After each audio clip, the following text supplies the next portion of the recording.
Hi guys, I'm going to show you how to make a quick 3-minute arrangement with the CSA subscription that you guys got last week. So I always start with the piece of greenery, and it looks like this one actually has 2 branches of crabapple. So I've got the pink and the white. So first things first, you always start with a clean vase, no matter what, every single week. Clean vase, and we're going to talk about changing the water as the CSA goes along. So I've already did this with this one, but go in and just give it a fresh cut on the bottom. You can put it on the side, that's fine. Let's do it that way. And then I'll start with the bigger items. So I'm gonna start with the tulips, and you wanna go ahead and pull these lower leaves off. I like to anyway, because I think they kind of can get in the water and fall below that water line I'm talking about. And this one's actually got a pretty decent stem, so I'm gonna leave that one. Just to add a little bit of texture. So tulips will actually continue to grow. It's one of the few flowers that we grow that once we cut it, it continues to grow.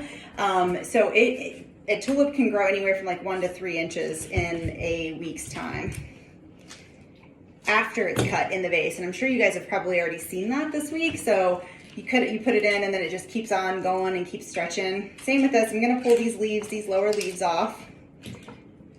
Give it a fresh cut on the bottom. And all I'm doing with these is just staggering different heights. So I'm kind of looking at them and just putting some a little bit taller, some a little bit shorter, and spreading the color of what I have throughout the vase.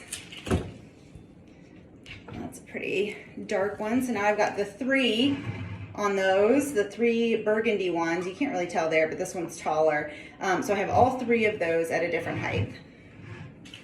And for the actual vase itself, you can really go, they say, like, so if this vase here is probably, it's about 7 inches tall, the arrangement can go about 2.5 times that, which is actually about what this is. So just keep that in mind.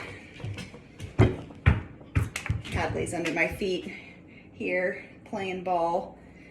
These little daffodils I'm gonna put in the front.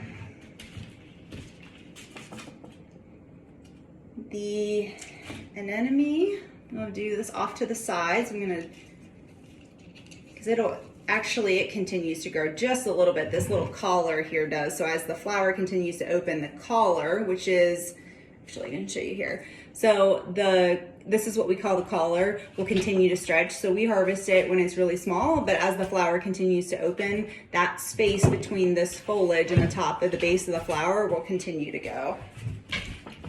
Give it a fresh trim. She's playing with a basketball underneath it here. All right, a little more height here, almost done. Drop that a little bit lower. I must have done that one. It's a big old full subscription. All right, so I'm gonna turn this around. Oh, I said 3 minutes, and it's 3 minutes and 20 seconds. So you can kind of see I did these, just this is a little bit taller, different heights, got different color. I did this kind of low. So yeah, and the trick with this is changing your water out every couple days. You don't have to use any flower fertilizer or anything like that to keep it fresh. Clean vase, change that water every couple days, and when you do, take those out, give them a fresh trim. Sometimes if you've left the leaves on, they start to get kind of yellowed out, and the flowers actually still look pretty good. So you can go in and just pull those off when you clean the water out, and they should be good for about a week. Thanks.